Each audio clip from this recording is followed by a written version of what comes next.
नमस्कार दोस्तों, कैसे हैं आप लोग। आशा करती हूँ माता रानी की कृपा से आप लोग ठीक होंगे। दोस्तों, मेरे पास एक बहन का मैसेज आया था जो कि एक फैक्ट्री में जॉब करती है।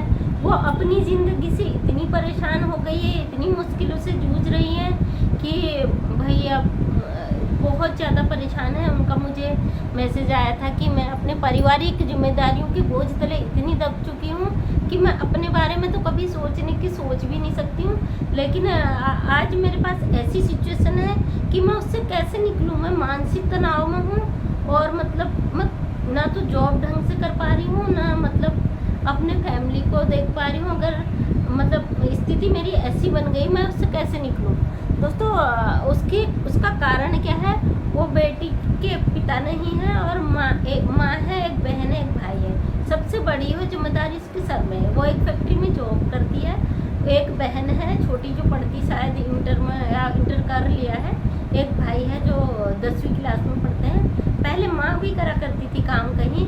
जब से बेटी ने जॉब करना शुरू करा तो माँ ने अपना काम छोड़ दिया और अब सारा जो उनके भाई बहनों का पढ़ाई लिखाई का खर्चा है और उनके मोबाइलों का खर्चा है और घर का खर्चा है, बीमारी सब उस बेटी के सर पे आ गई। वो इतनी परेशान है कि उसकी भी शादी की उम्र हो गई। शादी की उम्र से 27-28 साल की उम्र हो गई और उसके ऊपर इतनी जिम्मेदारियां, भाई का खर्चा, बहन का खर्चा, माँ का खर्चा है।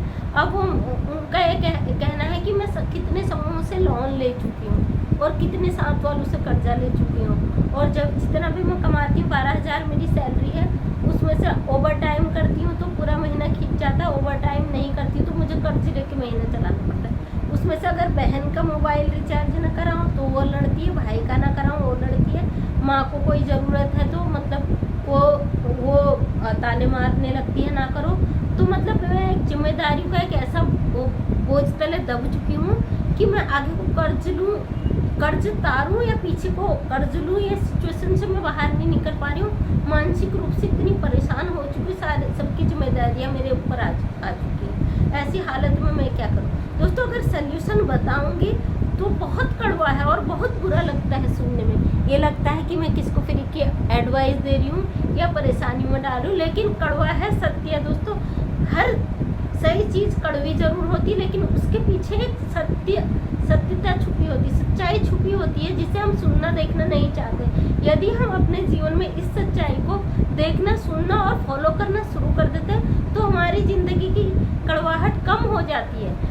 ये ज़रूर है, मैं उनकी कड़वाहट को ख़त्म नहीं कर सकती, लेकिन वो जो डिप्रेशन में है, जो अपने लिए डिसीजन नहीं ले रही है, उसके लिए एक साधन बन सकते हैं हम। उनको एक अच्छी गाइडलाइन देखिए बहुत कड़वा है लेकिन सत्य है। अब इस हालत में पहले तो माँ को काम नहीं छोड़ना चाहिए था। वो भी एक बच्ची है, माँ को सोचना चाहिए था उस बच्ची के बारे में। अगर वो अपनी बहन के बारे में सोचती, कल के दिन बहन पढ़ा लिखा के उसकी शादी कर देती है, भाई की भी अपनी घर गृहस्थी कर जाएगी। माँ है, माँ जब तक है साथ में है, लेकिन उस बेटी की ज़िंदगी देखिए, वो दूसरों के लिए जी रही है। कल को सब अपनी अपनी जगह सेटल हो जाएंगे, अकेली वो रह जाएगी। आज भी अकेली खड़ी है, कल भी वो अकेली रहेगी। उस बेटी के बारे में कोई नहीं सोच रहा है। तो मेरा उस बेटी से ये सुझाव है, सबसे पहले आप बहुत स्ट्रॉन्ग हैं। अगर आप इतनी चीज़ें डेवलप कर रही हैं, झेल रही हैं, तो आप दुनिया में महान हैं। आपसे महान कोई नहीं है। आप बहुत बड़ी शक्तिशाली हैं जो इतनी हिम्मत रख रही है कि पीछे का कर्ज भी है आपको और आगे फिर कर्ज ले रही है, सबकी जिम्मेदारियां निभा रही है। तो आप बहुत स्ट्रॉन्ग हैं। कई लोग ऐसे गलत आत्मघाती कदम उठा लेते हैं, लेकिन आपके अंदर ये सोचने समझने की शक्ति है, तो वही आपकी सबसे बड़ी चीज़ है कि आपको बहुत बड़ा बना देती है। दोस्तों, मैं ये कहना चाहती हूँ, उस बेटी की लाइफ में देखिए क्या है कि सब कुछ चले जाना है और जब आगे की उम्र होगी वो भी उसे अकेले काटना है। ज़िंदगी जीने के लिए परिवार का साथ सपोर्ट बहुत ज़रूरी है। यदि परिवार का साथ सपोर्ट नहीं होता दोस्तों तो ज़िंदगी वहीं की वहीं ठहर जाती है। दूसरों की ज़िंदगियाँ तो बढ़ जाती, लेकिन आप जिसके लिए कर रहे हो वो आपको कल के दिन नहीं पूछता। सबसे पहले मैं इस बेटी से कहना चाहती हूँ, अगर आप समाज में इतना कुछ डेवलप कर रही हो, इतना कुछ मैनेज कर रही हो, तो सबसे पहले अपने बारे में सोचो। अपने बारे में सोचना आपके लिए बहुत ज़रूरी है। आप उस बहन से भी कहिए, अगर आपने इंटर कर लिया, मैं जॉब कर रही हूँ, तो आप भी करो। और मम्मी से भी कह सकते हो, मैं जिम्मेदारियाँ अकेले नहीं उठा सकती हूँ, आप भी करो। अपने जीवन में भी इस पे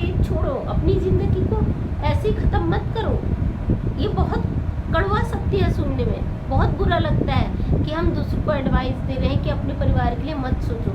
ये परिवार जितनी आपकी जिम्मेदारियां वहां तक साथ दीजिए, अपने लिए भी स्पेस छोड़िए, उनके बारे में सोचिए। आप बहन को पैसे नहीं देती, बहन का फ़ोन रिचार्ज नहीं कराती, वो लड़ती है। भाई फ़ोन रिचार्ज नहीं कराती, वो लड़ती है। अगर उन्हें कहीं जाना है घूमने, उनको पैसा नहीं मिलता, वो लड़ते हैं। क्या किसी ने सोचा आपकी ज़रूरत क्या है?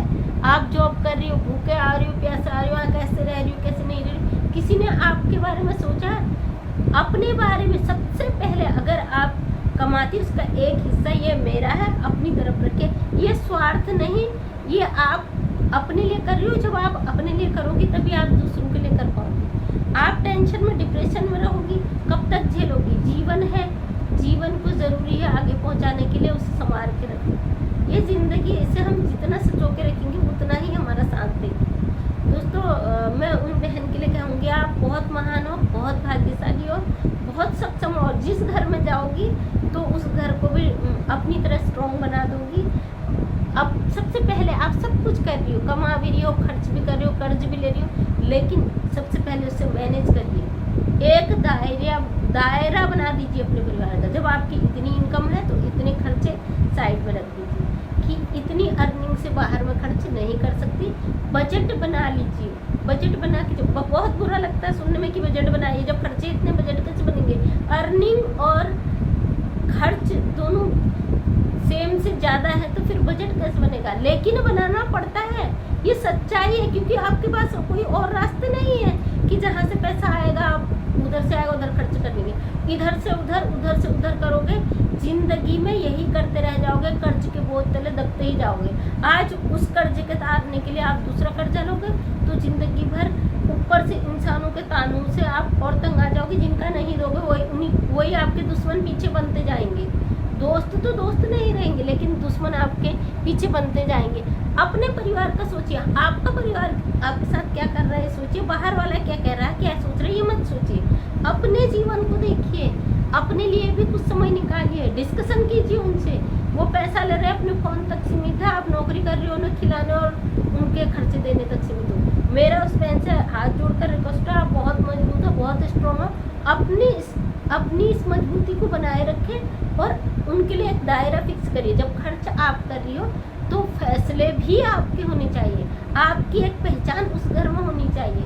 आप उन्हें दे रही हो, माता जी से भी कहिए कुछ आप भी करिए, बहन से भी कहिए आपने पढ़ लिया है, 12th पढ़ने के बाद मैं जॉब कर रही थी तो आप भी करिए, अपनी भी जिम्मेदारियाँ देखिए। आप मैनेजमेंट आपके हाथ में, खर्चे आ रहे हैं, खर्चे हो रहे हैं, सही बात है, रास्ता आपको नहीं मिल रहा तो इसका एक ही रास्ता, कड़वा सत्य है, लेकिन दायरे खुद तैयार कीजिए तभी आपका सही होगा। अगर आप और लोन लेती तो जिंदगी भर, बहन मैं कहूँगी, आप लोन के बोझ तले दबती चली जाओगी, कर्ज से कभी मुक्त नहीं हो पाएगी। कर्ज से बचने का एकमात्र उपाय आपके पास है कि खर्चा बंद कर दीजिए। फालतू के जो खर्चे, जरूरी नहीं है 2 फ़ोन चले, 3 फ़ोन है तो एक में रिचार्ज हो सकता है, 2 रिचार्ज कितने का होता है, वो बच जाएगा आपका। जो फालतू उनके खर्चे, उन पर रोक लगाइए और उनका लिमिटेशन बनाए, दायरा बना दीजिए, जरूर कामयाब होंगी। और अब जब आप इतना कर सकती हैं तो ये भी कर सकती हैं। बहुत बहुत धन्यवाद, आप लोग मुझे सुन रहे हैं, समझ रहे हैं, इसलिए बहुत बहुत धन्यवाद कि आप मुझे आगे ला रहे समाज के आगे। यदि मेरे चैनल को आगे ले जाना चाहते हैं तो लाइक, शेयर, कमेंट, सब्सक्राइब कर दीजिएगा। बहुत बहुत धन्यवाद।